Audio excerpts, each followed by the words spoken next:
Hai semuanya, perkenalkan, saya Fadlan Doralifiansyah dari Universitas Negeri Jakarta, Program Studi Sistem dan Teknologi Informasi dengan NIM 15196240111. Video ini saya buat untuk memenuhi tugas UAS mata kuliah Pendidikan Kewarganegaraan yang diajarkan oleh Dr. Nina Nurasana, MPD.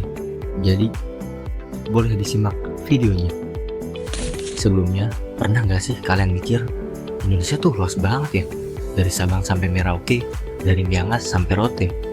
Tapi gimana caranya kita bisa tetap satu? Jawabannya ada di Wawasan Nusantara. Yuk kita bahas bareng-bareng. Wawasan Nusantara itu bukan cuma cara kita lihat peta, tapi juga cara pandang bangsa Indonesia tentang persatuan dan kesatuan wilayah untuk mewujudkan pembangunan nasional. Singkatnya, ini kayak kacamata kita untuk melihat Indonesia sebagai satu kesatuan, walaupun kita beda suku, budaya, dan bahasa. Tapi, kok disebut geopolitik juga sih? Karena geopolitik tuh ilmu yang nyambungin letak geografis sama kebijakan politik negara, biar Indonesia tetap aman, sejahtera, dan kuat di mata dunia. Contohnya, Indonesia pakai wawasan Nusantara buat nyusun strategi pertahanan, pembangunan, dan kerjasama internasional. Ngomong-ngomong, ada juga nih beberapa pemikir yang punya teori keren tentang geopolitik. Misalnya, Alfred Tayermahan. Beliau punya teori sea power. Kekuatan laut penting banget. Siapa yang kuasai laut, dia kuasai perdagangan dan ekonomi. Kemudian ada Sir Halford Mackinder. Beliau punya teori heartland. Siapa yang kuasai daratan strategis atau Asia Tengah, dia bisa kuasai dunia. Lalu, gimana Indonesia ngelaksanain wawasan Nusantara? Ternyata ada beberapa unsur penting loh. Yang pertama disebut wadah.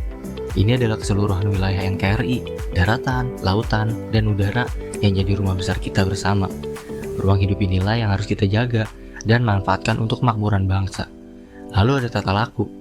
Ini soal sikap dan perilaku kita sehari-hari sebagai warga negara yang selalu menjunjung tinggi persatuan, keadilan, dan semangat gotong royong. Tanpa perilaku yang baik, persatuan cuma jadi slogan, bukan kenyataan. Dan yang terakhir isi.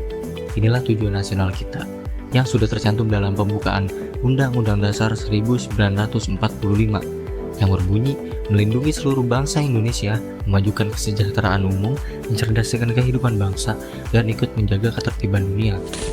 Dengan 3 unsur inilah, wawasan Nusantara bukan cuma jadi teori di buku, tapi benar-benar diwujudkan dalam kehidupan sehari-hari demi Indonesia yang utuh dan kuat. Intinya, wawasan Nusantara bikin kita ingat, biar beda budaya, bahasa, atau adat, kita tetap satu bangsa, karena persatuan wilayah adalah kekuatan kita menghadapi tantangan global. Sekian video untuk penilaian UAS kali ini. Wassalamualaikum warahmatullahi wabarakatuh.